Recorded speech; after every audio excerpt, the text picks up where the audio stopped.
Hello everybody, TFBricks 2006 here, and welcome back to another video. In this video I'm going to be taking a look at my Mandalorian Razor Crest mark, on which I made some recent updates to today, because of the new episode coming out. Yeah, I think it looks pretty good. So, it's the outside of it. There's a look at the front. This part here is built quite cleverly upside down, and the way it's held in on the side, using a couple of those parts and having that part there be stuck on the side to lock it in place. The top bit still isn't locked in place, but it's locked in place up at the top there. The sides look pretty nice. It doesn't have the yellow stripes yet, that's something I need to add, but I quite like the shaping there with the nice kind of smoothness there on the side. There's this kind of shaping down here. You can see it better once I take off this top bit. Around the back, as you can see, this bit is also built upside down because you can see the studs along the bottom, and on the back there's this bit that when you fold it down, it has this nice step ladder on it that folds up as you fold it up. This landing gear on the side is pretty simple. It's got this nice long back bit and this short front bit, and this bit here is up there so that these bits don't go out that far when you're swooshing it around. Then let's take a quick look at the top. So there's the top. As you can see, it's got this nice little box of greebling. It's got this big dark grey portion and that. It's got this upside down bit at the back with these nice kind of wing panel flaps. Now, the engines are also pretty simple, with just this big power miner's wheel at the front and this other wheel at the back. I think it's pretty cool, and yeah, that's about it for the outside of it. There's no glass bit in the cockpit, it's just like no see-through part in the cockpit, it's just like that. And to kind of open it up, we're going to start off by opening the cockpit, which folds out like that, and as you can see, that little part there is where that part there plugs into when you fold it up. And then what you want to do is on the sides, you want to fold out those panels a little bit so you can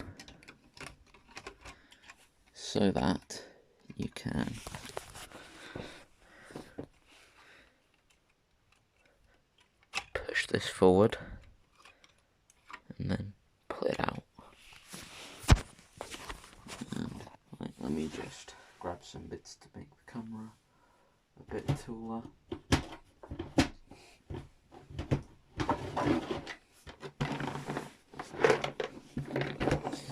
As you can see inside a bit better. Alright, then what you want to do is with these bits, you want to fold them back like that, and swivel that, and do the same thing on the other side, and snap that down. Let's make sure that's properly tabbed in, and fold those panels out, and then I'll take this bit off so you get a better view. So this part here can't be taken off, but and push that down. It's pretty nice. Slow it down. See bit, and as you can see, there's this nice bit of top interior with if I take out the console, you can see it's got a pretty simple build with a button and some bits and bobs. And there's this nice, pretty simple chair for the Mando to sit on. I don't have a Mando minifigure. I'm going to be getting the Beskar one in the set once it comes out, hopefully. And yeah, the interior of this top bit is all nice and black, and the rest of it's grey. You've got the little toilet bit there. There's no bed because there's not really that much room for a bed, but it's an alright interior, I guess. And yeah, I'm gonna put this part here back on, and as you can see, it's got like this nice kind of cool light bit on the top. And the way you want to fold it back, if you want to put it back in, is you want to have these bits be folded up, but slightly away from the sides, like that. Then I want to just drop that in, slide it back, then pull those in, tap that on, and then do the landing gear.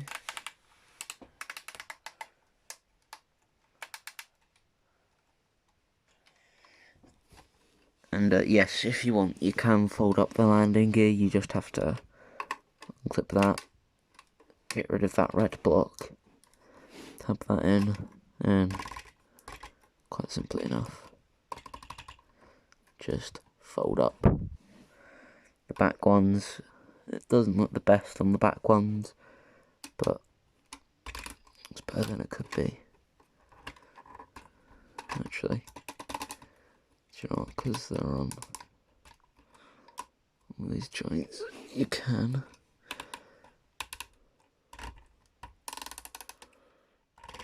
twist them so that they're on their sides, like that.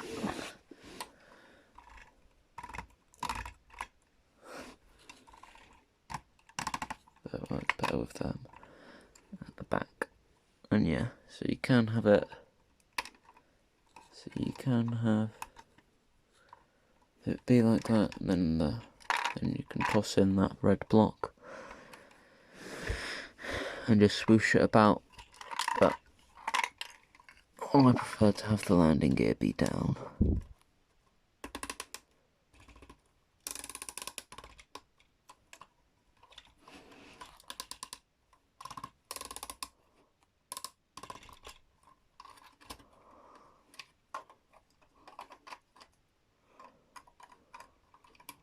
Put that on and in.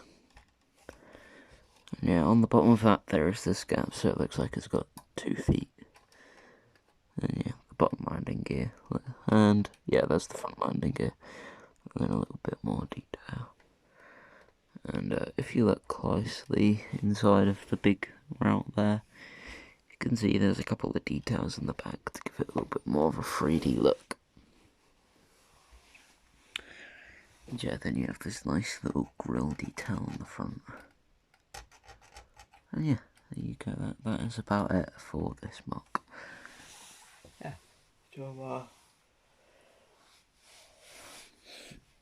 yeah, that's pretty much it for this mock, or for kind of the features of the mock. But I'm going to do a quick kind of look at how the components are built and some of the interesting connections. So, this part here is held on by a ball joint and like a normal clip. So it's a connection that LEGO has used multiple times, but it means that it's a little bit less tight than a ball joint and a clip. So than a ball joint and a socket, or a clip and a bar. So it's kind of a combination of the two systems, but it means that it's nice. So it means that it's quite loose, but it's also quite tight at the same time. So it holds firm, but it's looser than most ones. Yeah. Then here's the back part without the jet engines. So this is the bit with the greebling. It's built pretty simply. It's got these panels here that flip up and down. And then the gap is where this assembly goes. and it's got these panels on it that are built quite interestingly, and the engines are built. If I take apart the engines, you can see inside of there, and that's built pretty simply.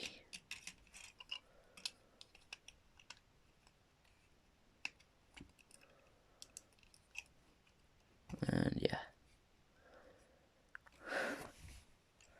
And then to connect them together, quite simply plug that on like that. Then these hollow sections kind of work to help create that shape going around it, which is kind of an accurate detail to the original shot. And the side panels have this nice kind of cool shaping. I don't think it's accurate to the show, but I like the way it looks. And yeah, it's quite simply held on just by ball joints. I'm going to fold the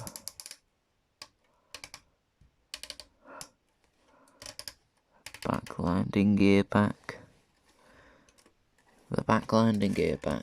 Yeah, that's not confusing. As you can see, they're quite simply held on by ball joints, which is pretty simple.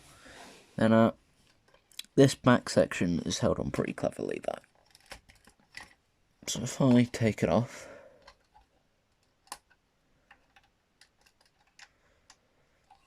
and let's just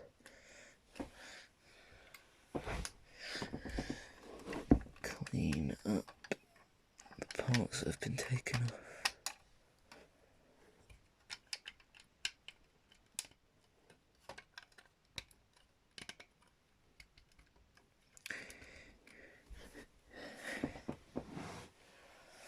And as you can see, it's held on with these clips, so that this entire assembly is technically built this way round. And these are some big panel pieces. I think I've got another one loose.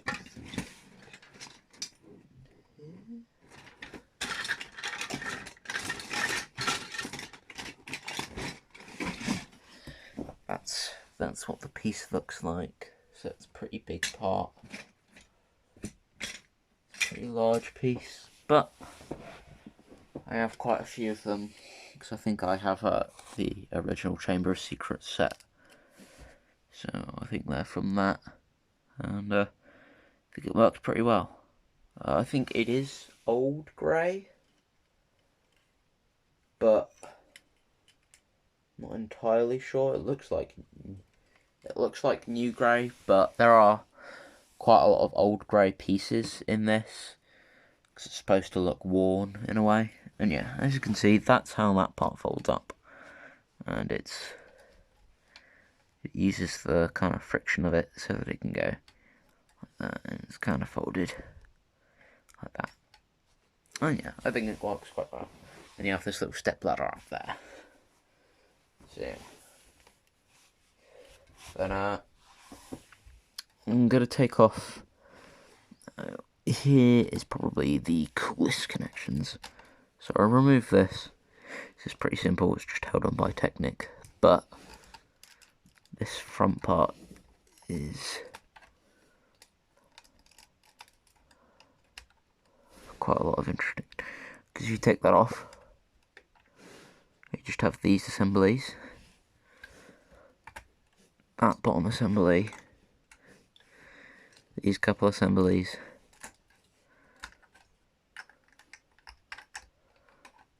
and those assemblies. So as you can see, that's a pretty big section. And then you just have this section here, just built like that.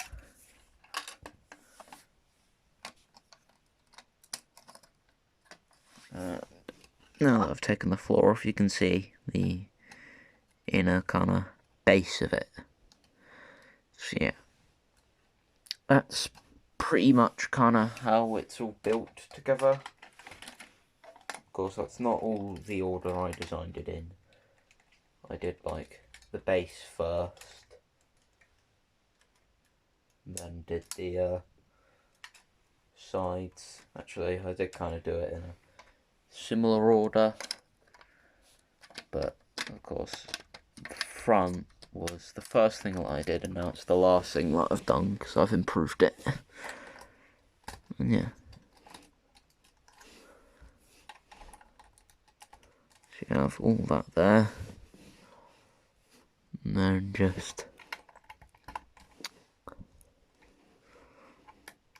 all this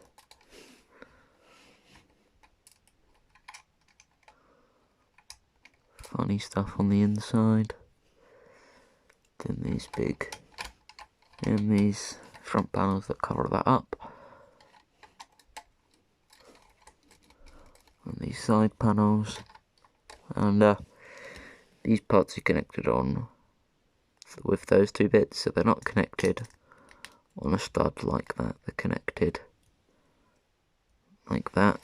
So it's, I'm not sure if that's an illegal technique or not. I think it's an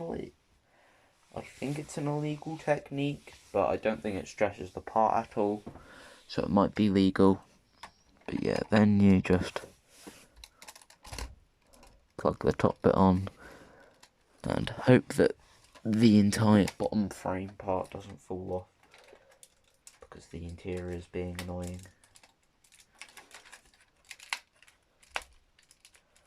That's the only thing, the interior bit you have to push down quite a lot because there's all the studs it needs to be resting on.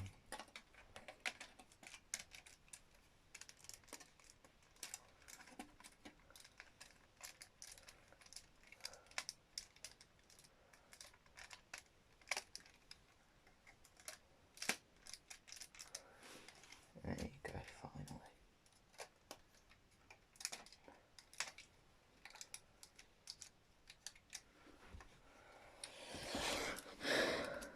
And then the back section is what goes on. Yeah, the back sections, the way that it's built and attached is inspired by the Chibi Razor Crest, or Chibi, how the hell you pronounce it. Razor Crest, made by, is it Haraku 28 or something like that. He's got like a chicken with sunglasses in his profile picture. I can't remember his username half the time. I know it's something like Haraku.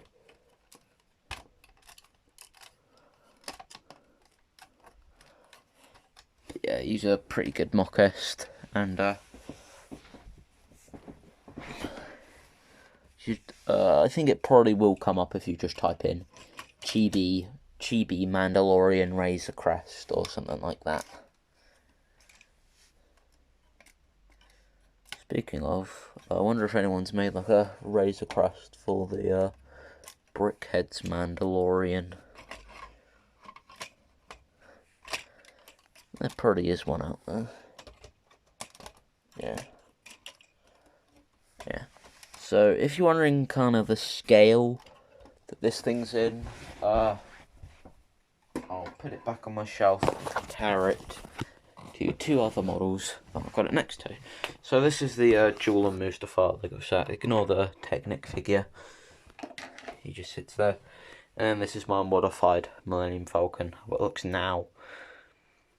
Really proud of these front forks, even though they're incredibly delicate. I need to kind of work on that.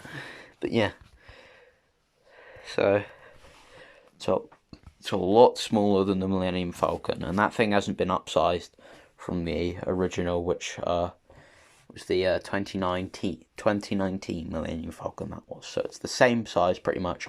The front forks are a little bit wider, but pretty much the same size. And I think that bit's a little bit further back, or it might be further forward. I can't remember. But yeah, that is about it for this review. Hope you enjoyed the video, and bye.